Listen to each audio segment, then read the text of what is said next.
आप सभी को सौरभ क्लासेस चैनल में स्वागत है।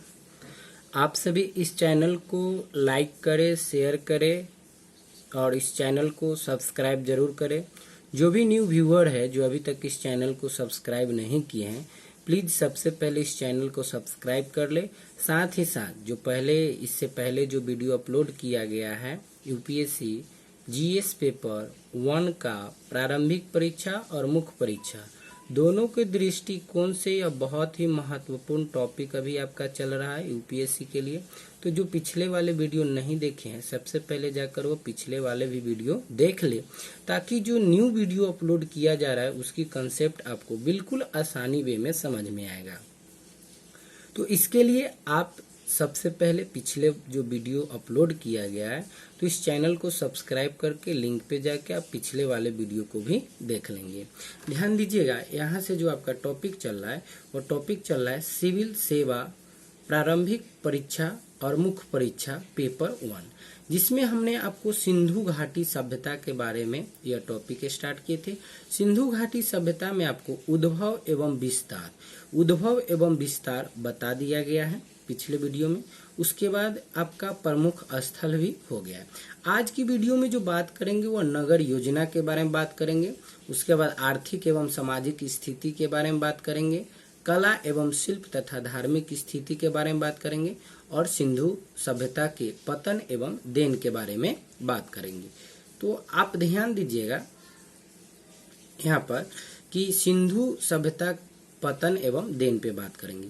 तो अभी आपका जो समाप्त हुआ है टॉपिक, वह टॉपिक जो पिछले वीडियो में अपलोड किया गया था उद्भव एवं विस्तार प्रमुख स्थल, आज जो अपलोड किया जाएगा नगर योजना, आर्थिक एवं सामाजिक स्थिति, उसके बाद कला एवं शिल्प तथा धार्मिक स्थिति, सिंधु सभ्यता का पतन एवं देन।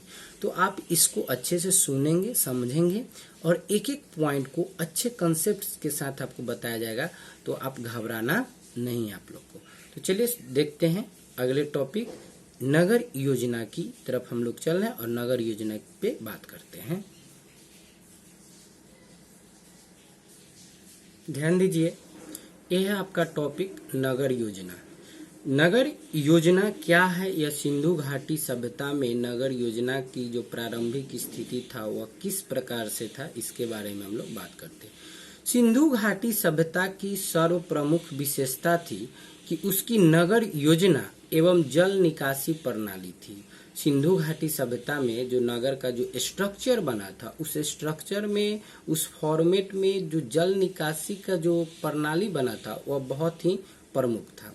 नगर योजना जाल पद्धति पर आधारित थी। नगर योजना में जो नगर योजना का जो स्ट्रक्चर था, फॉर्मेट था, वह एक जाल पद्धति पर आधारित थी, जिनमें सड़क तथा गलियां एक दूसरे को लगभग समकोण पर काटती थी।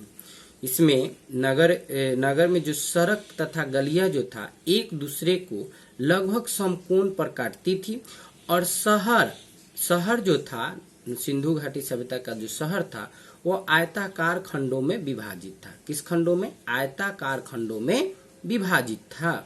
सिंधु घाटी के सभ्यता में जो नगर जो था, वह नगर में जो शहर था वह आयताकार खंडों में विभाजित था। तो इस तरह से आपका जो एक एक टॉपिक जो बताया जा रहा है उस लाइन को समझिएगा, सुनिएगा। अगर किसी तरह की परेशानी हो रही होगी तो आप इस वीडियो को 2 बार 4 बार करके दोहराइएगा, ताकि कंसेप्ट आपका बिल्कुल क्लियर रहेगा। उसके बाद है आपका जो में यहाँ इस खंडों में शहर जो था आयताकार खंडों में विभाजित था। उसके बाद है आपका अगला लाइन है आपका आवासीय मकान छोटे और बड़े दोनों होते थे। आवासीय जो मकान होते थे वो आपके छोटे और बड़े दोनों होते थे। मकान बहुमंजिले भी होते थे। सड़कें मुख्यतः उत्तर से दक्षिण दिशा की ओर जाती थी। सड़क जो वहां के जाता था नगर योजना में, जो सिंधु घाटी सभ्यता में बना था सड़क, वह उत्तर से दक्षिण दिशा की ओर जाते थे। सड़कें और गलियां 9 से 54 फीट तक की चौड़ी होती थी। सड़क और गलियां जो होता था 9 से 54 फीट तक चौड़ी होती थी। अगला लाइन है अब आपका जल निकास प्रणाली। जल निकास प्रणाली हड़प्पा संस्कृति की एक अन्य महत्वपूर्ण विशेषता थी। जब हड़प्पा सभ्यता में नगर का विकास किया गया, जो फॉर्मेट तैयार किया गया नगर के विकास के लिए, तो उस नगर की विकास करने के लिए जो नगर योजना के तहत जो रोड का जो एक स्ट्रक्चर होना चाहिए, जल निकासी प्रणाली का स्ट्रक्चर होना चाहिए, वह सबसे अलग था नगर योजना सिंधु घाटी सभ्यता में। तो जल निकासी प्रणाली हड़प्पा संस्कृति की एक अन्य महत्वपूर्ण विशेषता है। भूमिगत जल निकासी प्रणाली द्वारा सभी घरों की नालियां जो था मुख्य नाले से जोड़ी होती थी, जिससे किसी तरह से परेशानी, किसी भी नगर वासियों को इस तरह की परेशानी, जल की परेशानी नहीं हो सके। इसके लिए भूमिगत जल निकासी प्रणाली द्वारा सभी घरों की नालियां मुख्य नाले से जोड़े जाते थे। ध्यान दीजिएगा आगे। अब है आपका जल निकासी प्रणाली हड़प्पा संस्कृति की एक अन्य महत्वपूर्ण विशेषता है। भूमिगत जल निकासी प्रणाली द्वारा सभी घरों की नालियों को मुख्य नाले से जोड़ा गया, जो अभी हमने आपको बताया। अगला लाइन है, प्राय सभी मकानों में स्नागार होते थे।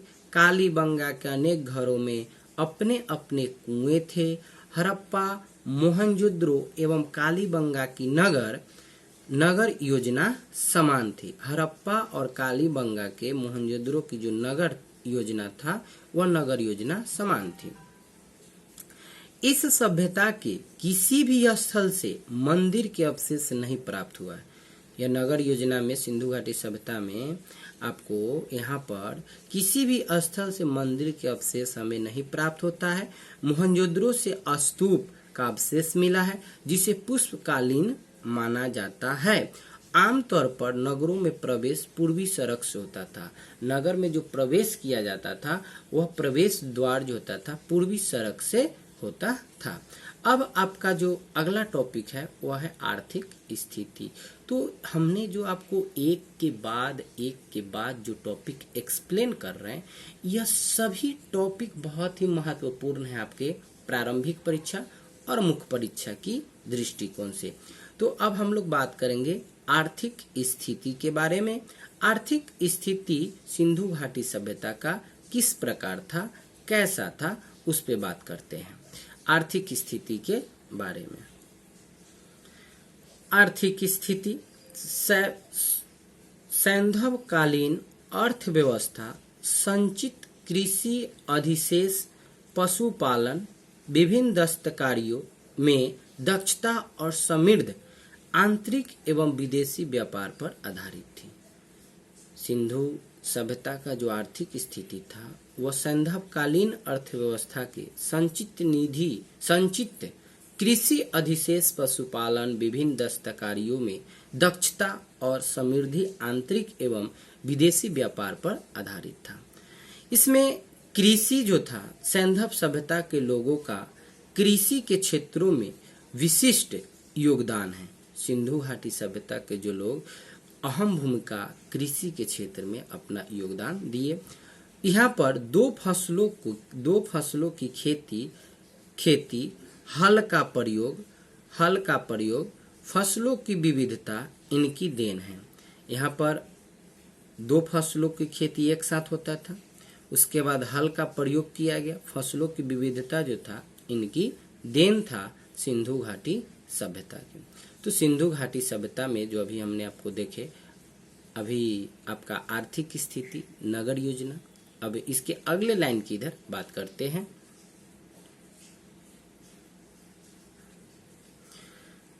अगला लाइन है आपका सिंधु सभ्यता के लोग नौ अनाज सिंधु सभ्यता के लोग 9 अनाज, गेहूं, जौ, राई, मटर, तिल, सरसों, चावल, कपास, बाजरा आदि पैदा करते थे। तो सिंधु घाटी सभ्यता के लोग को 9 अनाज उत्पादन करने की ज्ञान प्राप्त हो चुका था। वहां से वह 9 अनाजों में से, जिसमें गेहूं, जौ, राई, मटर, तिल, सरसों, चावल, कपास, बाजरा आदि पैदा करते थे। सिंधु सभ्यता के से कोई फाल नहीं मिला है। यह संभवतः ये लोग लकड़ी के हलों का प्रयोग करते थे। फाल नहीं मिला यानी लोहे के जो द्वारा हल का जो फाल बनता था, वह हल का फाल सिंधु घाटी सभ्यता के लोगों को नहीं मिला है। वहां पर वह लकड़ी के हलों का प्रयोग करते थे। इस काल के लोग तरबूज, खरबूजा, नारियल, अनार, नींबू, केला जैसे फलों से परिचित थे। सबसे पहले कपास पैदा करने का श्रेय सिंधु सभ्यता के लोगों को ही दिया जाता है। इससे यह पता चलता है कि सिंधु सभ्यता के समय तक लोगों को कृषि संबंधित ज्ञान हो चुका था। तभी तो वह 9 अनाजों का पैदा करते थे, जिसमें अभी बताया आपको गेहूं, जौ, राई, मटर, तिल, सरसों, चावल, कपास, बाजरा आदि के पैदा करते थे। यानी इससे यह पता चलता है कि सिंधु घाटी सभ्यता के लोगों को नगर योजना के बारे में जानकारी मिला, उनके स्थलों के बारे में जानकारी मिला। उसके बाद उनके एक के बाद मतलब विकास दर मतलब देखने को मिल रहा है। यहाँ पर आपको कृषि का ज्ञान मिल रहा है और कृषि के ज्ञान मिलने के बाद आपका अगला टॉपिक आ रहा है पशुपालन। यानी पशुपालन कहने का अर्थ यह है कि कहीं न कहीं पशुपालन करने का भी ज्ञान सिंधु सभ्यता के लोगों के पास हो चुका है। तभी तो यहाँ पर यह टॉपिक हम लोग को पढ़ने के लिए मिल रहा है सिंधु घाटी सभ्यता में। तो चलिए अब आगे हम लोग बात करते हैं। अभी आपका अब अगला टॉपिक होगा पशुपालन। सैंधव अभी जो आपका है पशुपालन, सैंधव सभ्यता के लोग बहुत सारे पशु पालते थे। सैंधव सभ्यता के जो लोग थे वह बहुत सारे पशु पालते थे, जिनमें बैल, गाय, भैंस, बकरी, भेड़, सूअर प्रमुख थे। मतलब यहाँ से यह पता चल रहा है कि सभी पशुओं के बारे में सिंधु सभ्यता के लोगों को ज्ञान था। तभी तो उसमें देख रहे हैं हम लोग बैल, गाय, भैंस, बकरी, भेड़, सूअर प्रमुख थे। यानी यहाँ से यही हमें प्रमाणित होता है कि लोगों को पशु पालने का भी ज्ञान हो चुका था। उसके बाद है आगे आपका, ये लोग बिल्ली, कुत्ता, हाथी एवं गैंडे से भी परिचित थे। यहाँ से कुब्बड़ वाला साढ़ सबसे प्रिय पशु था। सिंधु सभ्यता में कुब्बड़ वाला जो साढ़ होता था वह सबसे प्रिय पशु था सिंधु सभ्यता के लोगों का। तो यहाँ पर यह पता चल रहा है कि लोग कई प्रकार के जानवरों से भी परिचित थे और सबसे परिचित बात यह है कि कुब्बड़ वाला साढ़ सबसे प्रमुख और प्रिय पशु था सिंधु सभ्यता में। चलिए अब आप इस तरह से हम लोग पढ़ते चल रहे हैं, समझिएगा, समझने की प्रयास करेंगे और एक एक लाइन आपका बहुत ही महत्वपूर्ण लाइन है प्रारंभिक परीक्षा और मुख्य परीक्षा दोनों के दृष्टिकोण से। लोथल एवं रंगपुर से घोड़े की मृण मूर्तियां के अवशेष मिले हैं। ऊंट की अस्थियां कालीबंगा से प्राप्त हुई है। कुछ पशु पक्षियों जैसे बंदर, खरगोश, हिरण, मुर्गा, मोर, तोता, उल्लू के अवशेष खिलौने और मूर्तियों के रूप में भी मिले हैं। यहाँ से कई प्रकार के जानवर, पक्षी, पशु पक्षी के बारे में भी हमें जानकारी मिलती है। मेसोपोटामिया की एक बड़ी बेलनाकार मुहर मोहनजोदड़ो से तथा एक छोटी बेलनाकार मुहर लोथल से प्राप्त हुआ है। इस लाइन को दोहराते हैं, इस लाइन को अच्छे से सुनिएगा, बहुत ही इंपॉर्टेंट लाइन। मेसोपोटामिया की एक बड़ी बेलनाकार मुहर मोहनजोदड़ो से तथा एक छोटी बेलनाकार मुहर लोथल से प्राप्त हुई है। तो ये सब लाइन को आप अच्छे से सुनिए, समझिए, सभी लाइंस आपके इम्पोर्टेंट्स लाइन। अब जो आपका अगला टॉपिक है वह है सामाजिक स्थिति। सिंधु सभ्यता के सामाजिक स्थिति के बारे में जानिए। समाज की इकाई परंपरागत तौर पर परिवार था। समाज का जो एक इकाई था वह परंपरागत तौर पर एक परिवार था। यहाँ से मातृ देवी की पूजा तथा मुहरों पर अंकित चित्र से यह परिलक्षित होता है कि समाज संभवतः मातृ प्रधान व मातृसत्तात्मक था। यहाँ से हमें यह पता चलता है कि यहाँ की जो समाज है वह मातृ प्रधान व मातृसत्तात्मक था। समाज संभवतः अनेक वर्गों जैसे पुरोहित, व्यापारी, अधिकारी, शिल्प, जुलाहे एवं श्रमिक में विभाजित था। यहाँ से यह हमें पता चलता है कि सिंधु सभ्यता के सामाजिक स्थिति जो था वह कई वर्गों में विभाजित था और कई वर्गों में एक दूसरे को इस तरह से क्रमबद्ध किया गया जो हर लोग एक दूसरे से कनेक्टिविटी होते थे। जैसे पुरोहित के बारे में बात कीजिए, व्यापारी के बारे में बात कीजिए, अधिकारी के बारे में बात करते हैं, शिल्पी के बारे में, जुलाहे एवं श्रमिक में विभाजित था यह सिंधु सभ्यता की सामाजिक स्थिति। वहां पर अब हम लोग बात करते हैं सिंधु सभ्यता में के लोगों को भोजन एवं वस्त्र के बारे में। तो भोजन एवं वस्त्र किस तरह से वहां के सिंधु सभ्यता के लोगों को होता था उसके बारे में हम लोग बात करते हैं। भोजन एवं वस्त्र के बात करने से यह पता चलता है कि लोगों में ज्ञान दिन प्रतिदिन इस तरह से वृद्धि हो रही है जैसा लग रहा है कि दिन दुगना और रात चौगुना हो रहा है, उस तरह की बात हो रही है। यहाँ पे आपको देखिए, अभी आप है भोजन एवं वस्त्र के बारे में जानिए सिंधु सभ्यता के लोगों को। भोजन के रूप में इस सभ्यता के लोग गेहूं, जौ, खजूर तथा साथ ही भेड़, सूअर और मछली का भी मांस खाते थे। घर के बर्तन के रूप में मिट्टी तथा धातुओं के बने कलश, थाली, कटोरे, तस्तरी, गिलास एवं चम्मच का भी प्रयोग करते थे। यहाँ से यह सभी लाइन से यह हमें पता चलता है कि लोगों की जो विकास दर देखने के लिए जो मिल रहा है वह दिन प्रतिदिन अच्छा है। यहाँ से लोगों में सिंधु सभ्यता के लोगों में वस्त्र की बात करते हैं, जहाँ पर आभूषणों में कंठहार, भुजबंद, कर्णफूल, छल्ले, चूड़ियां, करधनी, पाजेब आदि जैसे आभूषणों मिले हैं जिन्हें पुरुष और स्त्री दोनों उपयोग करते थे। उसके बाद यहाँ से फिर अगला लाइन जो हमें मिल रहा है उस लाइन को देखिए। पासे का खेल, नृत्य, संगीत, शिकार, पशुओं की लड़ाई आदि मनोरंजन के प्रमुख साधन थे। तो यहाँ पर भोजन एवं वस्त्र में लोगों के आभूषण के बारे में जाने। आभूषण के साथ साथ लोगों का एक नृत्य भी होता था जिसमें पासे का खेल, मनोरंजन के दृष्टिकोण से यहाँ पर पासे के खेल खेलते थे लोग, नृत्य संगीत करते थे, शिकार करते थे, पशुओं की लड़ाई करते थे आदि मनोरंजन के प्रमुख साधन थे आपके सिंधु सभ्यता के लोगों में। उसके बाद है आपका सावधान पद्धति। सावधान पद्धति के बारे में देखिए कि सावधान पद्धति यहाँ पर किस प्रकार का था सिंधु सभ्यता के लोगों के बीच। सावधान पद्धति में यहाँ से तीन प्रकार के सावधान हमें तीन प्रकार के सावधान के बारे में हमें जानकारी मिलती है सिंधु सभ्यता में। एक है पूर्ण सावधान, दूसरा है आंशिक सावधान एवं तीसरा है दाह संस्कार। तो ये तीन प्रकार से सबको सावधान किया जाता था। पूर्ण, आंशिक एवं दाह संस्कार का प्रमाण मिलता है सिंधु सभ्यता से।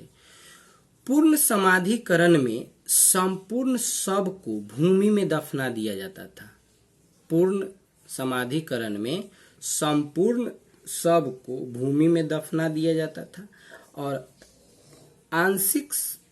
आंशिक समाधिकरण में पशु पक्षियों के खाने के बाद अवशेष को भूमि में दफना दिया जाता था और दाह संस्कार में शव को पूर्ण रूप से जलाकर उसकी भस्म को भूमि में गाड़ दिया जाता था।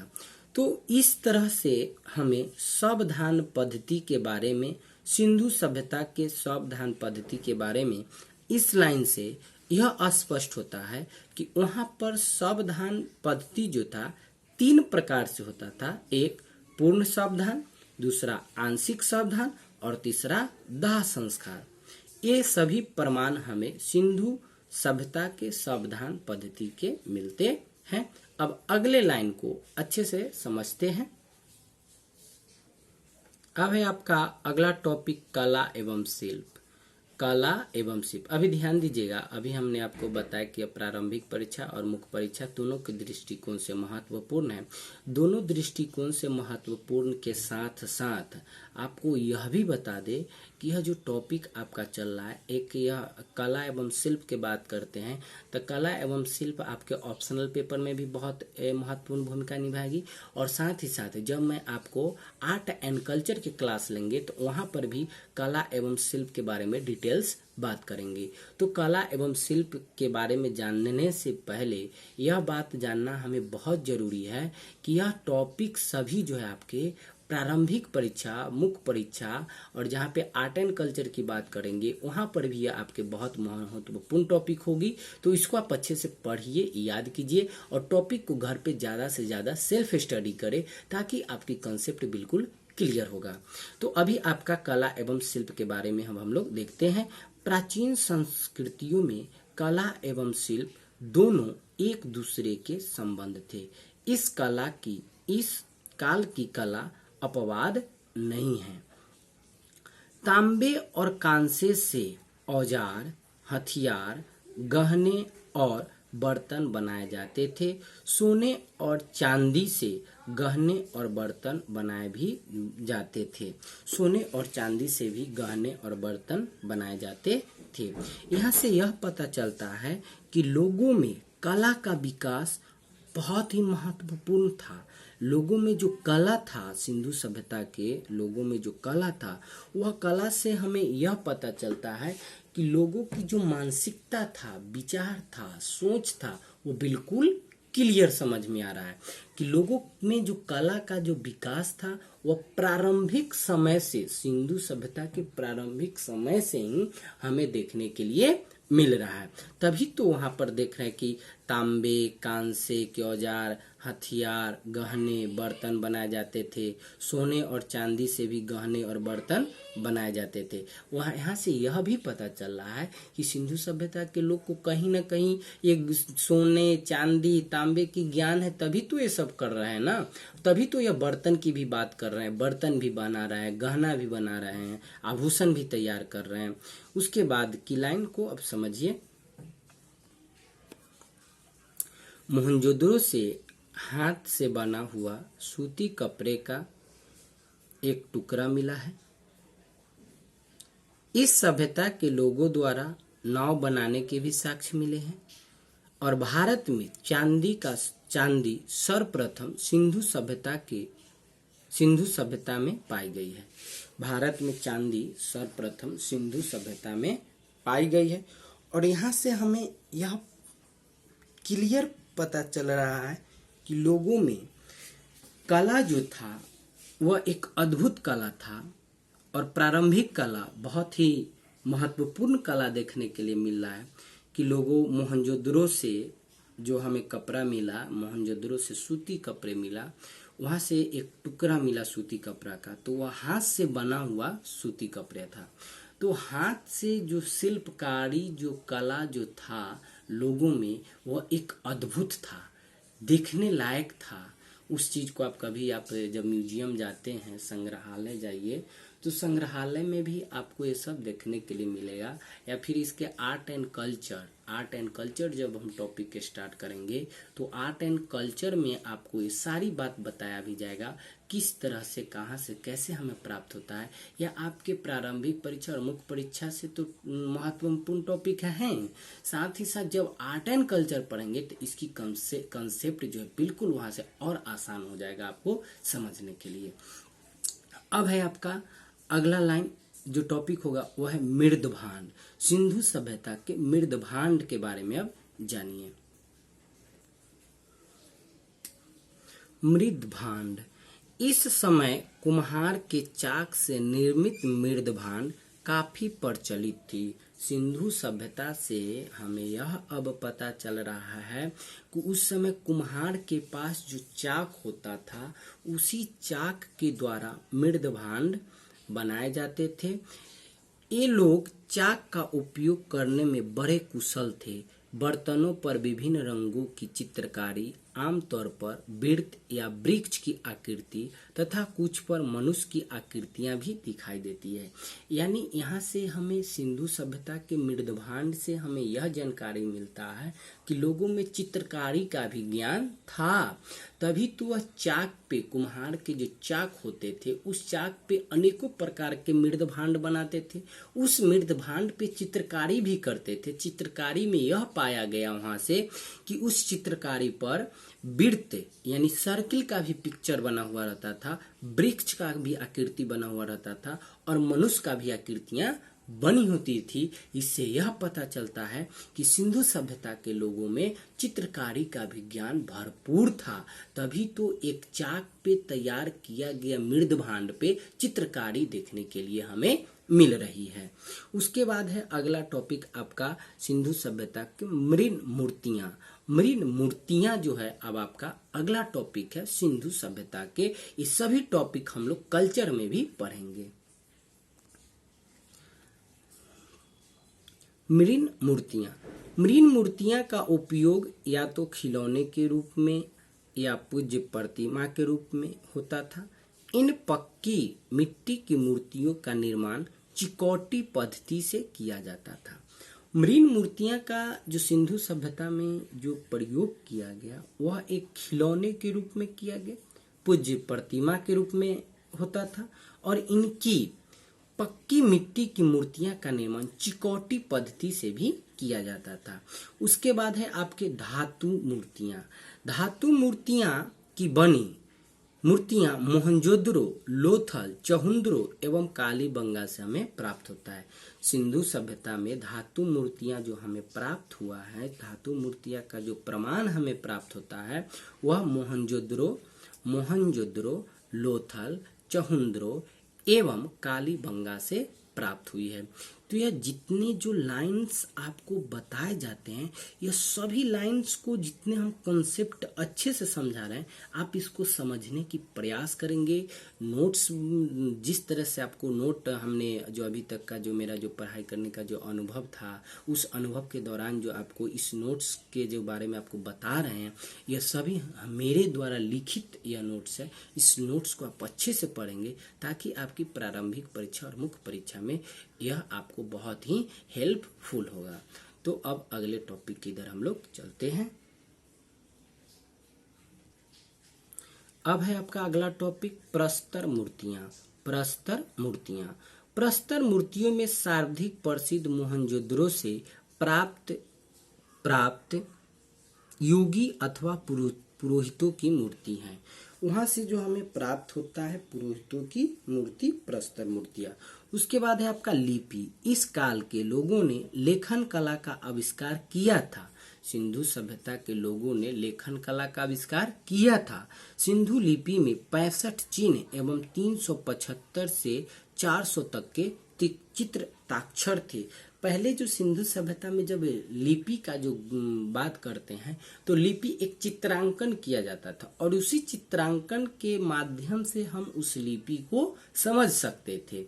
तो यहाँ पर 65 चिन्ह यानी 65 चिन्ह एवं 375 से 400 तक के चित्र ताक्षर थे। उसके बाद अब हम लोग देखते हैं आपके सिंधु सभ्यता के मापतौल। सिंधु सभ्यता के लोगों की मापतौल में क्या ज्ञान रहा होगा। इस काल के लोग मापतौल, इस काल के जो लोग थे, इस काल के लोग मापतौल के बारे में देखिए कि इस काल के लोग मापतौल किस प्रकार से करते थे। इस काल के लोग मापतौल में 16 या उसके आवर्तकों का प्रयोग करते थे। इस काल के लोग मापतौल में 16 या उसके आवर्तकों का प्रयोग करते थे। मोहनजोदड़ो के सीप तथा लोथल से हाथी दांत से निर्मित एक पैमाना भी हमें मिला है। लोथल से जो एक पैमाना मिला है वह हाथी दांत से मिला है।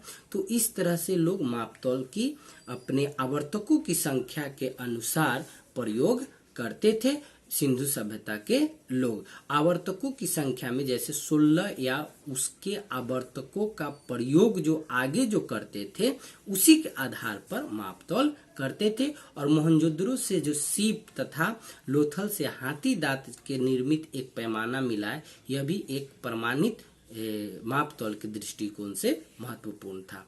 उसके बाद है सिंधु सभ्यता के मुहर। इस सभ्यता की मुहरें बेलनाकार, वर्गाकार, आयताकार एवं वृत्ताकार रूप में मिली है। अधिकांश मुहरों का निर्माण सेल खड़ी से हुआ है। सबसे पहले तो यह बात जानिए, जो भी हमारे सिंधु सभ्यता में जो मुहर बना है वह सेल खड़ी नामक पत्थर से बनाया गया है। उसका जो फॉर्मेट था, जो स्ट्रक्चर था, वह बेलनाकार था, वर्गाकार था, आयताकार था एवं वृत्ताकार में मिला है। और अधिकांश जो मुहर सिंधु सभ्यता में बना वह अधिकांश मुहर आपके सेल खड़ी पत्थर से बनाया गया। अब हम लोग आगे बात करते हैं धार्मिक स्थिति के बारे में। सिंधु सभ्यता के धार्मिक स्थिति के बारे में देखते हैं अगले टॉपिक।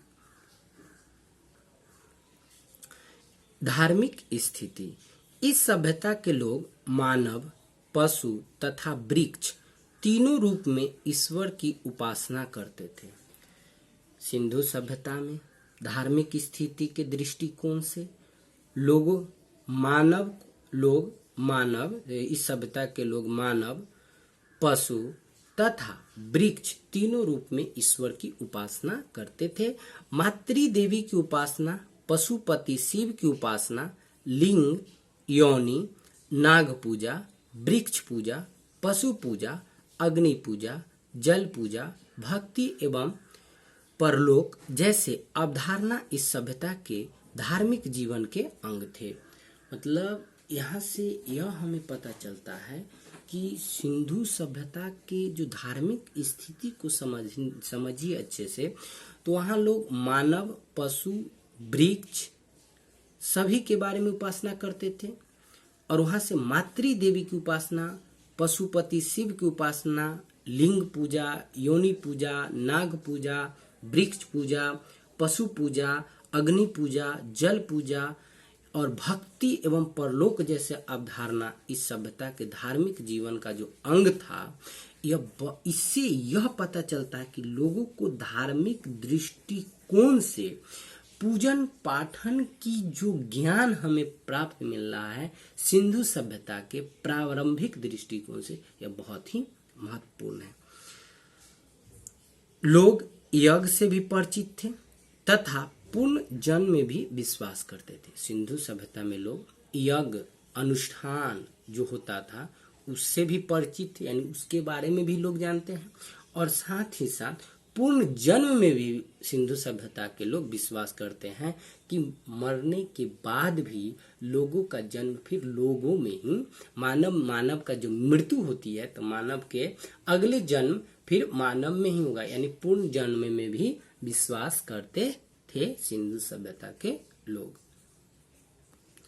अब जो आपका अगला टॉपिक है वह है सिंधु सभ्यता का पतन। सिंधु सभ्यता का पतन किस प्रकार हुआ, अब इसको हम लोग समझते हैं। और एक चीज ध्यान दीजिएगा, हम सभी विद्यार्थी इस चीज को तो भली भांति समझते हैं कि जब हम सक्सेस होते हैं तो सक्सेस होने का एक कारण नहीं है, और जब अनसक्सेस होते हैं तो अनसक्सेस का भी एक कारण जिम्मेवार नहीं होता है। इससे यह हम साबित करना चाहते हैं आपको कि सिंधु सभ्यता का पतन होने का कोई एक कारण जिम्मेवार नहीं हो सकता है कि इसी कारण से सिंधु सभ्यता का पतन हुआ है। तो इस चीज के बारे में अभी हम लोग बात करते हैं। सिंधु सभ्यता के पतन, इस सभ्यता का पतन के लिए कोई एक कारण उत्तरदायी नहीं था, वरना अलग अलग स्थलों के लिए अलग अलग कारक उत्तरदायी होते। अगर एक कारण होता तो जितने स्थल थे तो सभी स्थल के बारे में अलग अलग होता है ना।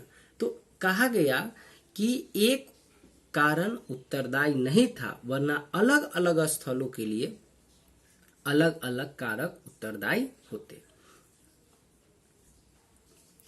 सिंधु सभ्यता आंतरिक एवं बाहरी व्यापार के संतुलन पर आधारित थी। सिंधु सभ्यता आंतरिक एवं बाहरी व्यापार के संतुलन पर आधारित थी। विभिन्न कारणों से यह संतुलन टूट गया एवं सभ्यता का पतन हो गया। कि इस लाइन को अच्छे समझिएगा।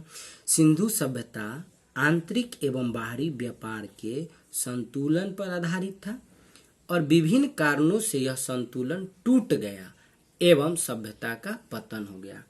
जब आपकी इंटरनल और एक्सटर्नल दोनों की जब पकड़ होगी तो फिर आपको कोई नहीं समाप्त कर सकता है।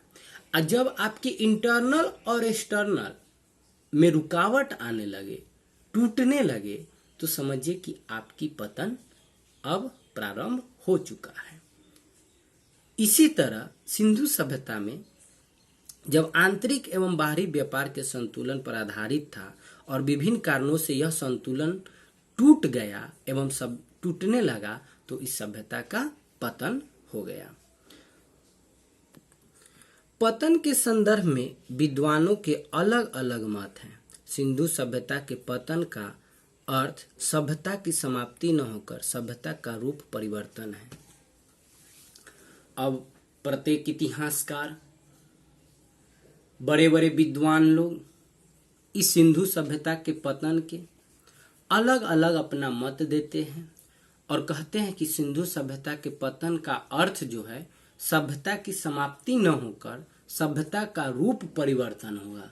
मतलब आने वाले यही सिंधु सभ्यता का पतन जो होगा वो एक परिवर्तन दृष्टिकोण से आने वाले समय में एक नया सभ्यता फिर उभर के आएगा। तो अब जो हम लोग अगला टॉपिक बात करते हैं सिंधु सभ्यता की देन। सिंधु सभ्यता का देन क्या था उस पे बात करते हैं। सिंधु सभ्यता की देन, इस सभ्यता ने भारतीय धर्म, कला, कौशल, रहन सहन एवं लिपि पर अपनी अमिट छाप छोड़ी। विज्ञान के विकास में भी इस सभ्यता का महत्वपूर्ण योगदान था। इस सभ्यता में प्रचलित अनेक धारणाओं एवं विश्वासों की निरंतरता ऐतिहासिक काल में विद्यमान रही। आज की ऐतिहासिक काल के दृष्टिकोण से यह सिंधु सभ्यता की देन विज्ञान में भी, कौशल में भी, धर्म में भी, कला में भी और लोगों की रहन सहन में भी जो विकास दर दिखाई इस सभ्यता वो बहुत ही ऐतिहासिक दृष्टिकोण से विद्यमान रही। इस कला मतलब विद्यमान करने का अर्थ कि बरकरार रहा। तो इस तरह से आप लोग को सिंधु घाटी सभ्यता का टॉपिक समाप्त होता है। एक झलक जो टॉपिक अभी तक आपको बता दिया गया उसके बारे में आप देखते हैं। इस तरह से आपको सिंधु घाटी सभ्यता के उद्भव एवं विस्तार के अगले टॉपिक पिछले वाले वीडियो में अपलोड किया गया। प्रमुख स्थल के बारे में भी अपलोड हो गया। अभी आपको जो इस वीडियो में जो अभी हमने पढ़ा है आपको बताया गया, नगर योजना पे बातचीत किया गया, आर्थिक एवं सामाजिक स्थिति पे बात किया गया, कला एवं शिल्प तथा धार्मिक स्थिति के बारे में बात किया गया। उसके बाद सिंधु सभ्यता के पतन एवं देन के बारे में बात किया गया। तो यह आज की वीडियो में अपलोड किया जाएगा।